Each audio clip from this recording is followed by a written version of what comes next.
Hi students, welcome back to Easy English with Manjunath channel.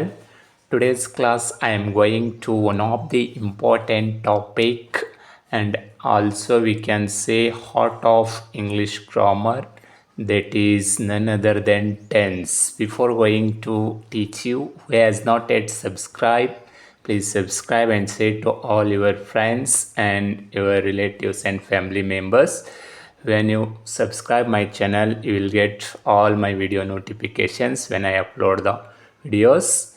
And let's get start today's class. ಪ್ರಿಯ ವಿದ್ಯಾರ್ಥಿಗಳೇ, ಇಂದಿನ ಕ್ಲಾಸ್ನಲ್ಲಿ ನಾನು one of the important topic ಆಗಿರುವ ಗ್ರಾಮರಲ್ಲೇ ಅತ್ಯಂತ important topic ಆಗಿರುವ ಮತ್ತು ಇಂಗ್ಲೀಷ್ ಗ್ರಾಮರ್ನ ಹಾರ್ಟ್ ಅಂತ ಹೇಳ್ಬೋದು, ಹೃದಯ ಬಡಿತ ಎಷ್ಟು ಇಂಪಾರ್ಟೆಂಟೋ ಹಾಗೆ ನಾವು ಇಂಗ್ಲೀಷ್ ಮಾತಾಡಬೇಕಾದ್ರೂ ಟೆನ್ಸ್ ಕೂಡ ಅಷ್ಟೇ ಇಂಪಾರ್ಟೆಂಟು. ಆ ಟಾಪಿಕನ್ನು ಇಂದಿನ ಕ್ಲಾಸ್ನಲ್ಲಿ ನಾನು ಕಲಿಸಲಿದ್ದೇನೆ. ಅದಕ್ಕಿಂತ ಮುಂಚೆ ಯಾರ್ಯಾರು ನನ್ನ ಚಾನಲ್ ಸಬ್ಸ್ಕ್ರೈಬ್ ಮಾಡಿಲ್ಲ, ಪ್ಲೀಸ್ ಸಬ್ಸ್ಕ್ರೈಬ್ ಮಾಡಿಕೊಳ್ಳಿ ಮತ್ತು ನಿಮ್ಮೆಲ್ಲ ಫ್ರೆಂಡ್ಸ್ಗೆ ಶೇರ್ ಮಾಡಿ ಅಂತ ಹೇಳ್ತಾ ಬನ್ನಿ ಇಂದಿನ ಕ್ಲಾಸ್ ಪ್ರಾರಂಭಿಸೋಣ.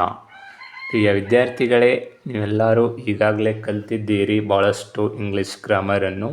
ಅದರಲ್ಲಿ ಬಹಳ ಪ್ರಮುಖವಾದ ಒಂದು ಟಾಪಿಕ್ ಅಂದರೆ ನಿಮ್ಮ ಕಮ್ಯುನಿಕೇಷನ್ ಸ್ಕಿಲ್ಸ್ನ ಇಂಪ್ರೂವ್ ಮಾಡ್ಕೋಬೇಕಾದ್ರೆ, ನಿಮ್ಮ ರೈಟಿಂಗ್ ಸ್ಕಿಲ್ಸ್ನ ಇಂಪ್ರೂವ್ ಮಾಡ್ಕೋಬೇಕಾದ್ರೆ ಸರಿಯಾಗಿ ಸೆಂಟೆನ್ಸ್ ಸ್ಟ್ರಕ್ಚರ್ನ ಇಂಗ್ಲೀಷಲ್ಲಿ ಫ್ರೇಮ್ ಮಾಡಬೇಕು ಬರಿಬೇಕಾದ್ರೆ, ಮತ್ತು ಸರಿಯಾಗಿ ಇಂಗ್ಲೀಷಲ್ಲಿ ಮಾತಾಡಬೇಕಾದ್ರೆ ಟೆನ್ಸ್ ಬಹಳ ಪ್ರಮುಖವಾದ ಪಾತ್ರವನ್ನು ವಹಿಸುತ್ತದೆ.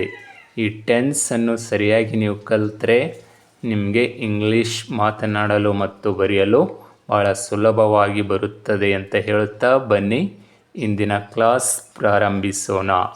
ಮೊದಲನೇದಾಗಿ ಟೆನ್ಸ್ ಎಂದರೇನು, ಅದರ ಡೆಫಿನಿಷನ್ ನೋಡೋಣ.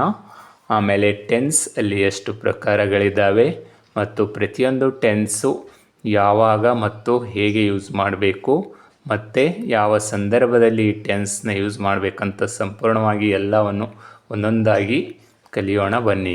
ಮೊದಲನೇದಾಗಿ let's know the definition of tense. Tense ಅಂದರೆ ಕನ್ನಡದಲ್ಲಿ ನಾವು ಕಾಲ ಎಂದು ಕರೆಯುತ್ತೇವೆ. ಇಂಗ್ಲೀಷಲ್ಲಿ ಇದರ ಒಂದು ವ್ಯಾಖ್ಯಾನವನ್ನು ನೋಡಿದರೆ ಟೆನ್ಸ್ ಮೀನ್ಸ್ ಟೈಮ್. ಕಾಲ ಎಂದರೆ ಸಮಯ ಎಂದರ್ಥ. Time, tense means time. Tense means time. That tense of a verb shows the time or when an action happened. ಅಂದರೆ ಕಾಲ ಎಂದರೆ ಸಮಯ ಎಂದರ್ಥ. ಟೆನ್ಸ್ ಅಂದರೆ ಸಮಯ, ಕಾಲ ಎಂದರೆ ಸಮಯ ಎಂದರ್ಥ. ಕಾಲವು ಕ್ರಿಯೆಯ ಸಮಯವನ್ನು ತೋರಿಸುತ್ತದೆ. It shows the action of the time. What time action goes. It shows what time action goes. ಅಂದರೆ ಒಂದು ಕ್ರಿಯೆ ಯಾವ ಸಮಯದಲ್ಲಿ ನಡೀತಾ ಇದೆ ಎಂದು ತಿಳಿಸುತ್ತದೆ. ಅದು ಕಾಲವು ಕ್ರಿಯೆಯ ಸಮಯವನ್ನು ತೋರಿಸುತ್ತದೆ ಮತ್ತು ಒಂದು ಕ್ರಿಯೆ ಯಾವಾಗ ಸಂಭವಿಸುತ್ತದೆ ಎಂದು ತಿಳಿಸುತ್ತದೆ. ಅಂದರೆ ಒಂದು ಕೆಲಸ ಯಾವಾಗ ನಡೀತದ, ಯಾವಾಗ ಆಗ್ತದ ಅಂತ ತಿಳಿಸುವುದಕ್ಕೆ ನಾವು ಕಾಲ, ಟೆನ್ಸ್ ಅಂತೇಳಿ ಕರಿತೀವಿ. ಅಂದರೆ ಯಾವಾಗ ನಡೀತದೆ, ಏನು ಪ್ರೆಸೆಂಟಲ್ಲಿ ಆ್ಯಕ್ಷನ್ ನಡೀತದ, ಪಾಸ್ಟಲ್ಲಿ ಆ್ಯಕ್ಷನ್ ನಡೀತದ ಅಥವಾ ಫ್ಯೂಚರಲ್ಲಿ ಏನು ಈಗ ಆ್ಯಕ್ಷನ್ ನಡೀತಾ ಇದೆ, ಮುಂದೆ ನಡೀತದ ಅಥವಾ ಹಿಂದಾಗಿದೆಯೇ, ಅದು ನಮಗೆ ಕರೆಕ್ಟಾಗಿ ಗುರ್ತಾಗಬೇಕಾದ್ರೆ ಟೆನ್ಸು ನಮಗೆ ಗುರ್ತಾಗಬೇಕು. ಸಿಂಪಲ್ಲಾಗಿ ಹೇಳ್ಬೇಕಂದ್ರೆ ಟೆನ್ಸ್ ಅಂದರೆ ಟೈಮ್ ಅಂದಂಗೆ. ಎದರ ಟೈಮ್ ತೋರಿಸ್ತದಪ್ಪ ಅದು ಅಂದರೆ ಕೆಲಸ, ಆ್ಯಕ್ಷನ್ ಟೈಮನ್ನು ಸೂಚಿಸುತ್ತದೆ. ಆ್ಯಕ್ಷನ್ ಅಂದರೆ ಕೆಲಸ, ಒಂದು ಕೆಲಸ ಯಾವಾಗ ನಡೀಲತ್ತದ ಅಂತ ತೋರಿಸೋದಕ್ಕೆ ನಾವು ಕಾಲ ಅಂತೇಳಿ ಕರಿತೀವಿ, ಟೆನ್ಸ್ ಅಂತೇಳಿ ಕರಿತೀವಿ. ಇವಾಗ ನಾನು ಎಕ್ಸ್ಪ್ಲೈನ್ ಮಾಡ್ತಾಯಿದ್ದೀನಿ, ಇವಾಗ ಯಾವಾಗ ಎಕ್ಸ್ಪ್ಲೈನ್ ಮಾಡ್ತೀನಿ, ಟೈಮ್ ಬೇಕಲ್ಲ. ಏನು ನಿನ್ನೆ ಮಾಡ್ತಾಯಿದ್ದ, ಈಗ ಮಾಡ್ತಾಯಿದ್ದೀನ, ಹಿಂದೆ ಮಾಡಿದ್ದ, ಆ ಟೈಮನ್ನು ತೋರಿಸೋದಕ್ಕೆ ನಾವು ಟೆನ್ಸ್ ಅಂತೇಳಿ ಕರಿತೀವಿ. ಸಿಂಪಲ್ಲಾಗಿ ಇನ್ನೊಂದು ಸರಿ ಹೇಳಬೇಕಾದ್ರೆ ಟೆನ್ಸ್ ಮೀನ್ಸ್ ಟೈಮ್. ಕಾಲ ಅಂದರೆ ಸಮಯ. ಅದು ಎದರ ಸಮಯ ತೋರಿಸ್ತದಪ್ಪ ಅಂದರೆ ಕೆಲಸದ ಸಮಯವನ್ನು ಸೂಚಿಸುತ್ತದೆ, ಆ್ಯಕ್ಷನ್ ಟೈಮನ್ನು ಸೂಚಿಸುತ್ತದೆ. It shows time of action. ಕ್ರಿಯೆಯ ಸಮಯವನ್ನು ಸೂಚಿಸುತ್ತದೆ, ಕ್ರಿಯೆಯ ಸಮಯವನ್ನು ತೋರಿಸುತ್ತದೆ. ಇವಾಗ ಟೆನ್ಸ್ ಅಂದರೆ ಏನಂತೇಳಿ ನಿಮ್ಗೆ ಗೊತ್ತಾಯಿತು. ಈಗ ಕೈಂಡ್ಸ್ ಆಫ್ ಟೆನ್ಸ್ನ ನೋಡೋಣ ಬನ್ನಿ. Tense are divided into 3 types. ನಾವು ಕಾಲವನ್ನು ಇಂಗ್ಲಿಷ್ ಗ್ರಾಮರಲ್ಲಿ 3 ರೀತಿಯಾಗಿ ವರ್ಗೀಕರಿಸಿದ್ದೇವೆ. 3 ಪ್ರಕಾರದ ಕಾಲಗಳನ್ನು ನೋಡಬಹುದು. We can learn 3 types of tenses. There are 3 types of tenses in English grammar. We can divide 3 types of tenses. ನಾವು 3 ರೀತಿಯ ಕಾಲಗಳನ್ನು ನೋಡಬಹುದು ಇಂಗ್ಲಿಷ್ ಗ್ರಾಮರಲ್ಲಿ. First one is present tense. ಮೊದಲನೇದು ಯಾವುದಪ್ಪ ಅಂದರೆ ಪ್ರೆಸೆಂಟ್ ಟೆನ್ಸ್. ಪ್ರೆಸೆಂಟ್ ಟೆನ್ಸ್ ಅಂದರೆ ವರ್ತಮಾನ ಕಾಲ ಅಂತೇಳಿ ಕರಿತೀವಿ. Second one is a past tense. Past tense ಅಂದರೆ ಭೂತಕಾಲ ಅಂತೇಳಿ ಕರಿತೀವಿ. Third one is A future tense. Future tense ಅಂದರೆ ಭವಿಷ್ಯತ್ ಕಾಲ ಅಂತೇಳಿ ಕರಿತೀವಿ. ಗೊತ್ತಾಯ್ತಲ್ಲ, ಕಾಲಗಳಲ್ಲಿ 3 ವಿಧಗಳು, 3 ಪ್ರಕಾರಗಳು. First one is a present tense, second one is a past tense, third one is a future tense. ಒಂದನೇದು ವರ್ತಮಾನ ಕಾಲ, ಎರಡನೇದು ಭೂತಕಾಲ, ಮೂರನೇದು ಭವಿಷ್ಯತ್ ಕಾಲ. ಹಾಗಾದರೆ let's learn what is present tense. ಹಾಗಾದರೆ ಪ್ರೆಸೆಂಟ್ ಟೆನ್ಸ್ ಅಂದರೆ ನೋಡೋಣ ಬನ್ನಿ. First one is a present tense ಅಂದರೆ ವರ್ತಮಾನ ಕಾಲ. Let's see the definition. ವ್ಯಾಖ್ಯಾನವನ್ನು ನೋಡೋಣ ಬನ್ನಿ. ಪ್ರೆಸೆಂಟ್ ಟೆನ್ಸ್ ಅಂದರೆ ಏನಂತೇಳಿ.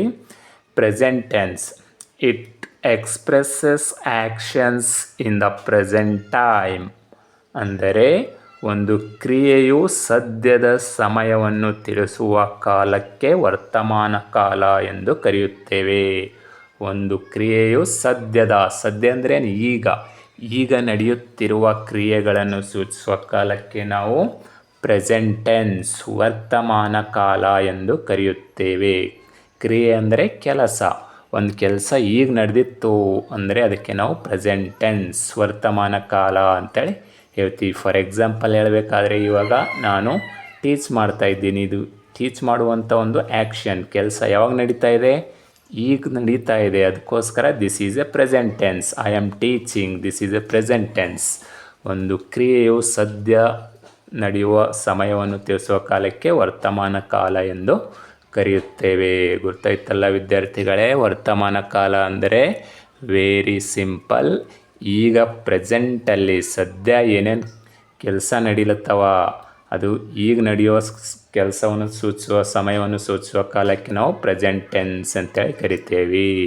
There are 4 kinds in present tense. Present tense ಅಂದರೆ ಗೊತ್ತಾಯಿತು. ಅದರಲ್ಲೂ ಕೂಡ 4 ಪ್ರಕಾರಗಳಿವೆ. ಪ್ರೆಸೆಂಟ್ ಟೆನ್ಸಲ್ಲಿ 4 ಪ್ರಕಾರಗಳು. There are 4 types in present tense. There are 4 kinds in present tense. ವರ್ತಮಾನ ಕಾಲದಲ್ಲಿ 4 ಪ್ರಕಾರಗಳಿವೆ. ಇವಾಗ ಬನ್ನಿ ಒಂದೊಂದಾಗಿ ಸ್ಟಡಿ ಮಾಡೋಣ. ಐ ಹೋಪ್ ನಿಮಗೆ ಟೆನ್ಸ್ ಅಂದರೆ ಏನು ಮತ್ತು ಟೆನ್ಸ್ಗಳಲ್ಲಿ ಎಷ್ಟು ವಿಧಗಳಿದ್ದಾವೆ ಮತ್ತು ಪ್ರೆಸೆಂಟ್ ಟೆನ್ಸ್ ಅಂದರೆ ಏನಂತೇಳಿ ಅರ್ಥ ಆಯಿತು ಅನ್ಕೋತೀನಿ. ಇವಾಗ ಬನ್ನಿ ಕೈಂಡ್ಸ್ ಆಫ್ ಪ್ರೆಸೆಂಟ್ ಟೆನ್ಸ್, ವರ್ತಮಾನ ಕಾಲದ ಪ್ರಕಾರಗಳನ್ನು ಕಲಿಯೋಣ ಬನ್ನಿ.